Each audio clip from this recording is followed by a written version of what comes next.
Good Morning Brew Daily Show. I am Neal Fryman. And I'm not Toby Howell. Okay, on this podcast, we are going to talk about the controversy surrounding the Kentucky Derby this year and whether horse race is dying.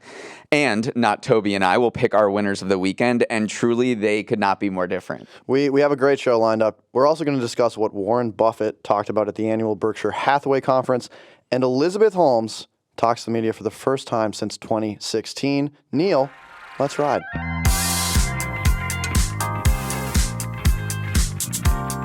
Okay, so you're not Toby, but who are you? I'm Kyle Hagge. I'm the director of community here at Morning Brew, and I've been an avid listener of podcasts, so I figured how hard could it be to be on the other side? We'll find out. Yeah, we will see. Yeah, so thanks for you're filling in for Toby this week, and we know each other. But Kyle, I have to say, this is a big day for me, and your silence is a little bit deafening. It's your birthday. It is not my birthday, but it is my height day. It's your. I saw that in the newsletter. Yes. Happy height day to everyone that is 5'8". Is Yep. it a specific height or anyone with 5'8". 5'8". Okay. May 5th. May 8th is 5'8". Well, in 3 days, day. it'll be my height day, so Damn. don't make the same mistake The I did. people who have height days after me are just inherently going to be more successful. If you have a height day in June, you're probably in the NBA. Absolutely. Yeah. Or definitely in July. Yeah. In August, there's probably a concern. Yeah. All right, let's get into it. Yeah, so all right, our first story for the day is we're going to turn to the Oracle of Omaha. Berkshire Hathaway's annual conference was this weekend. It's known as the Woodstock of Capitalism. This is Warren Buffett's 58th year of running Berkshire Hathaway. And I actually attended this conference with my dad in 10th grade, so I'm a bit of an expert. All right, what was that like? I don't remember much besides getting free dilly bars because Berkshire owns Dairy Queen. And after that, I put all of my money into Berkshire Hathaway stock, and I'm very close to retirement now. That's exceptional. I mean, yeah, one share price of Class A stock, I think we were looking at it, is above $400,000. So if you bought one share, I think, I don't even know why you're here. I think I own the B share. Yeah, it's worth a lot less. All right, so let's talk. So basically, at this thing, Warren Buffett and his main man, Charlie Munger, kind of hold court and dish about the company's performance and the economic issues of the day. Was there anything that stood out to you that they said? Yeah, actually, they said a lot of interesting things, but I liked their take on Elon. Okay. And I think they're almost the opposite entrepreneur. They had a lot of respect for Elon. They said he dreams really big. He goes for extremes. And Charlie and Warren, they go for boring businesses, low risk of failure, and they just avoid doing dumb things. Yeah. And I thought that was really interesting. So everyone was also talking about what they would say about the regional banking crisis. Yep. Buffett has helped out in past banking crises, so everyone's kind of curious about what he thinks about this one. He really took out his wrath on the leaders of these failed banks like SVB and First Republic. Right. He said they should suffer and and face punishment for their mismanagement. But he also blamed what he called totally crazy banking regulations that incentivize risk-taking behavior. And also, he kind of blamed the media like us and politicians for very poor messaging. Finally, he said that he thinks the government was right to intervene to protect SVB depositors. That was kind of a controversial move to shore up deposits above the FDIC cap. And he said it would have been catastrophic otherwise if the government hadn't stepped in. Yeah, I mean, it was something that's so great about Warren Buffett is he's, I think, 99 years old. He's been around. 92. He's been around the block for a bit, so I actually think he has great perspective on the financial system as a whole. Another thing that stood out to me was his investment in Apple. Now, Berkshire is not known for its tech investments, but somehow Buffett got into Apple, and now it accounts for 46% of its entire stock portfolio. It is now, his stake is now worth $151 billion. So he is a massive shareholder of Apple, and he's just like, look, it just happens to be a better business than any we own. Right. I mean, this is like classic Warren Buffett. He's like, I don't know technology, but let me invest in the best technology company ever and have it be 46% of the portfolio. Also, I was relieved to know that Warren Buffett is Team Blue Bubble. I don't think that got enough press coverage. He's Team Apple. He's got the blue bubbles for text. I'm not surprised, but we'll get into that a little bit later in the week ahead. Finally, they always dish on business and the economy, but they also give some life advice, as you mentioned. Munger's 99 and Buffett is 92. And so Buffett said, this is how you live your best life. I actually hadn't heard this before, but maybe it's common. You should write your obituary and then try to figure out how to live up to it. Yes. It's not that complicated. I love Have you done that? I have not written my own obituary, but now I might have to. But I do love their advice about the obituary and like focusing on like the essential things of life. They're like, marry the right spouse. Yeah. Don't do dumb things. Like, it's not your average tech investment advice. And I do wonder if it's connecting with a younger audience, but I was heartened to see that there were some college students actually in attendance. Yeah, like, who you were a high enjoying it. school student when you were there. Yeah, I was pretty ahead of the curve. I gotta go.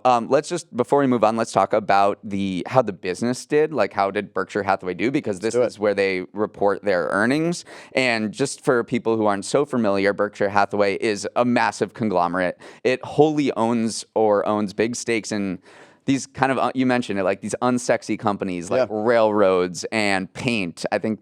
Yes. And insurance companies like Geico and Fruit of the Loom, right? I actually broke this down, and I want to introduce the Warren Buffett Berkshire Hathaway Starter Pack. Okay, I'm ready. This is how diversified their business is. You could have Apple for all your tech needs. You could dress head to toe in Fruit of the Loom. Okay. If you bank with Bank of America and American Express, you fill up your car with Chevron oil, insured by Geico. You have a diet consisting of only Dairy Queen, Kraft macaroni, and See's candies. I can't confirm or deny if that's a healthy diet. And finally, if you need to make a cross-continental escape, hop onto a Burlington Northern freight train. That's a diversified portfolio. Wow. I'm not sure I would live to his age if I, just consumed Berkshire Hathaway products. Yeah, I mean, he still eats McDonald's every day, drinks Coke, like it's water, and he's still living large. It's incredible. So that's Berkshire Hathaway. They did actually really well thanks to a surprise profit by Geico. And Buffett also warned that the economy was slowing down and that his wide portfolio of companies would experience lower earnings for the rest of the year. But as he always does, he sounded a pretty optimistic note about America. And he was like, Berkshire needs America. The America does not need Berkshire. So that's his main takeaway. And we'll see what happens after Buffett. I mean, he's still going, but they do have a successor tapped, which his name is Greg Abel, and he's the vice chairman for non-insurance operations. If they made Succession about Berkshire Hathaway, it'd be a lot more boring. A lot less intense. I know, it's so clear. They have their ducks in order. There's no like huge personalities involved. Yeah, they just are a boring business. That is some shoes to fill, though, I have to say. Yes. All right, let's move on. So the Kentucky Derby was on Saturday, and a horse named Mage, which was a 15-1 shot, won the first leg of the Triple Crown in front of 150,000 people at Churchill Downs. There are a few things I want to talk about with this Derby, but the first is this huge cloud that hovered over the event this year after 7 horses died in the week leading up to the race. It's got people wondering about the future viability of this sport when your athletes kind of mysteriously die. So many of these deaths seem like freak accidents where a horse would pull up after a training session or break a limb while racing, and that is enough for these horses to have to be euthanized for humane reasons. Yep. And one trainer, Saffie Joseph Jr., was actually suspended by Churchill Downs after 2 of his horses died in the last week. And there was this interview, he was sobbing, and he said he had never had a horse die in 4,000 starts. Wow. And so it's all kind of a mystery, but it definitely created this gloom over the race this year and over the industry in general. Yeah, I think it was a really sad story to read about. And I also think it's quite interesting because I feel like this is 2 kind of themes that we're seeing coming together, which is the democratization of almost everything, like you could co-own a horse. Yeah, we'll talk about that the app. a little bit. And then also just like gambling. I don't think that this is an issue that's going to be resolved because it's now a multi-billion-dollar industry. There's right. so much involved. So people are talking about the fact that, gambling and revenues are actually going down for horse racing, and this kind of ties into this cloud over the industry. There's been a lot of doping allegations. Bob Baffert, you know him? No. He's this trainer, this legendary trainer at the Kentucky Derby and horse. Way to go, Bob. And no, well, last year, 2001, Medina Spirit, 2021, Medina Spirit, who won the Kentucky Derby, was found to have drugs in its system, illegal drugs, and Bob Baffert was suspended for 2 years. So that combined with the safety is leading to just an overall downturn in horse racing. So in 2002, more than $15 billion was bet on races in the U.S. Last year, that went down to $12 billion. I don't think there's another sport where sports gambling went down in the past few years. That's very interesting. And then attendance is down too. I don't know if you've been out to the Belmont in New York, which is the 3rd leg of the Triple Crown. Yeah, you're a Minnesota guy. But I've been there. But not that many other people are because there's 88% fewer fans at the Belmont Stakes now than in 1978. And there's just a lot of fewer horses being registered. 33,000 thoroughbred foals were registered in 2000. Now that's about half of that. So there's just like a lot of competition in the sports gambling world. For a lot of times, horse racing was the only game in town where you could bet money, and now you can just sit on your couch and bet on LeBron to go over 20 points any single That is game true. you want. Maybe this is the perfect use case for the metaverse. The gambling revenues are going down. People are less interested in the sport. Let's move the horses to the metaverse. We avoid horses dying, and then maybe that's a wide open space for horse racing to take off. I remember in 2021 there are all these articles coming out about digital horse racing. It was booming. I haven't really checked in on it since everything else kind of crashed in the metaverse. But I mean, it does seem like it has quote unquote legs. In 6th grade, I would go to the bowling alley in Eden Prairie, Minnesota, and they had a horse racing game. And let me tell you, if you could get that energy into the metaverse, this would be a giant win for horse racing. I'm bullish on it. Something else I'm bullish on is these apps that give you fractional shares and things. And the reason I'm talking about that is because typically after the horse of the Derby wins, they interview the owner, and the owner's going crazy. This year, they interviewed these random guys, and I was like, what the heck is going on here? Turns out that 25% of Mage is owned by people using the Commonwealth app. And this is an app that lets you buy fractional shares in pro athletes like golfers and racehorses. And so almost 400 people had a stake in this horse, Mage, and got to split at least some of the winnings. They get $94 per share before taxes. And not only do they get that, they get the proceeds of future breeding, which is where the real money comes in, because all this genetic material from Mage is worth a lot because they won the Kentucky Derby. Yeah, I think, I have to comment on the name Commonwealth app. I feel like every app now has like no vowels and is like 5 letters. They just went like with the most bougie name, Commonwealth app. If I had to guess what that does, it would be to own horses. So well done on the branding for them. Yeah. Second is, I just wonder how this will affect sports going forward. I do think that gambling is becoming bigger and bigger across all sports. And this like owning athletes or future shares, like that will be quite interesting to see how that plays out and affects the actual sport. There are other apps like this that you can buy fractional shares in alternate investments like art and cars that IPO, like old cars. There's an app for that. So that is kind of booming a little bit, where you can kind of buy a piece of a antique or something. Like me or you would never be able to afford Well, I own Berkshire stock now. So. I forgot about that. We could never be able to own a freaking thoroughbred horse that races in the Kentucky Derby, but through these apps. So we'll definitely pay attention to that. I thought that was a really interesting angle to the Derby. All right, Kyle, over the weekend, the New York Times published a long profile of a devoted mom of 2 who recently spent 6 months traveling around the RV in a country and loves going to this the sounds zoo. like a heartwarming story. Who is this about? Elizabeth Holmes. I think you actually mean Liz Holmes. Okay. Neal. We'll get into that. The Elizabeth Holmes, she's just Elizabeth to me. Okay. She's a convicted fraudster, might you remember. She spoke to the media for the first time since 2016 for this article.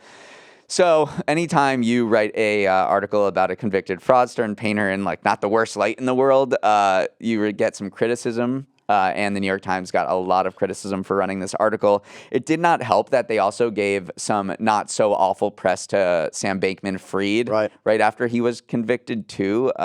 Last year.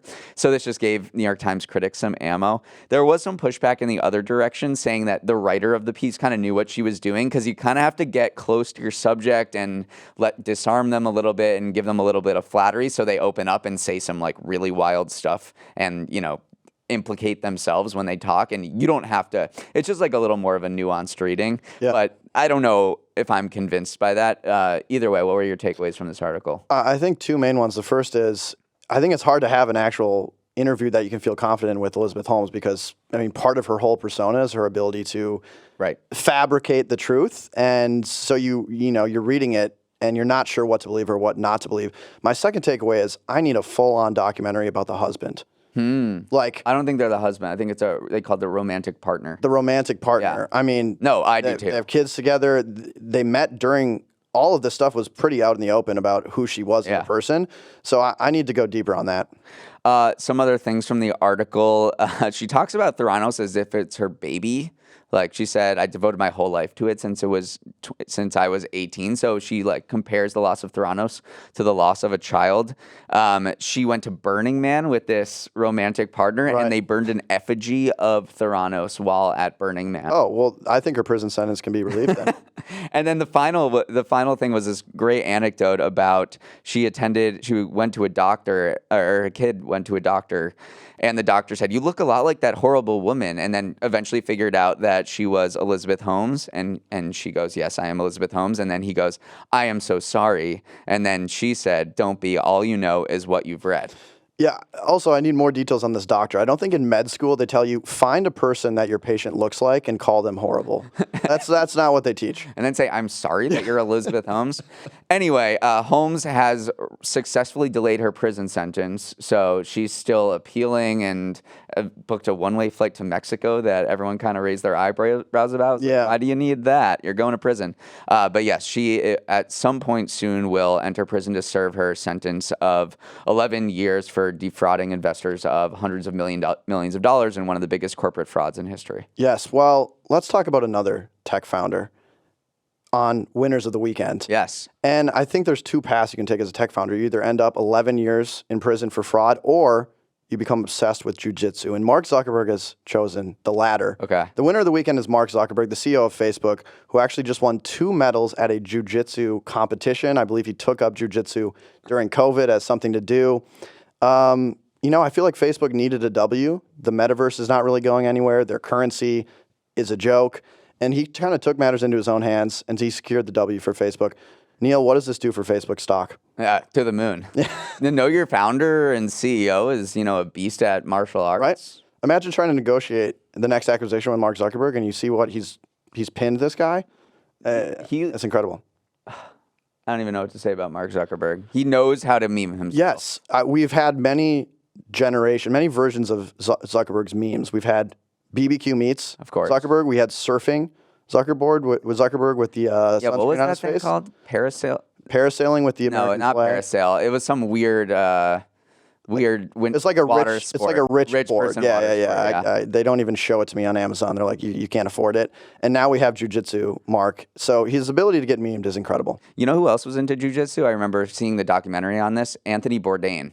Oh, Anthony Bourdain was huge into jiu-jitsu. wow. So, I don't know. Interesting. R.I.P. to Anthony. I just do Peloton. Yeah. So that was your winner of the week. You Yes. picked Mark Zuckerberg. Winner of the weekend. You picked Mark Zuckerberg. For my winner of the weekend, I'm going to pick the kids at the coronation. Okay. So the coronation happened this weekend, which I think everyone knows about. Of course, as they do with every event, the little kids, if there are little kids, they will steal the show.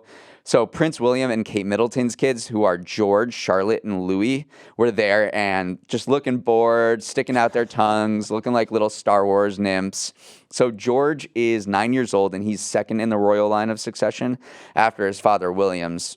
There was a kid who did not steal the show, who was actually more marginalized, and that was Harry, Williams' brother. I've heard of him. He was sidelined. He did not play a big role in this coronation at all. He dipped quickly, and his wife, Meghan, didn't even make the trip from California. Now, hearing me talk about myself, I swore I would not care about this, but I think I care. Well, I have a different take, and that is I can't tell you how much I didn't care about this. It felt very 13th century to me. So I've actually come up with 3 ideas on how to get younger audiences more invested in the coronation. The first is the British Crown releases their own version of ChatGPT. Kids love artificial intelligence, but it only has knowledge up until 1776. That is good. The second is we have Dua Lipa as an opener for the coronation. Okay. I mean, they got like Katy Perry. I think Katy Perry's. I think the kids love Dua Lipa more. Yeah. And then the third is Gen Z loves representation in the workforce. I think we should let the 9-year-old boy become king for 1 year And then go revert and back see what to happens. Richard? Yes, Or Charles? those are my 3 ideas. Listen, it could work because viewership is way down. 20 million people tuned in this year, which was 31% lower than the 29 million viewers who watched the funeral of Queen Elizabeth II. Yes. So the internet was hot with memes and chatter about this coronation, but it didn't seem to register. I think more people watched the Berkshire Hathaway annual shareholders meeting, which was happened at the same time. All right, if you're listening, press office of His Majesty's... We will be consultants for you. Listen to Kyle. He has Berkshire Hathaway stock.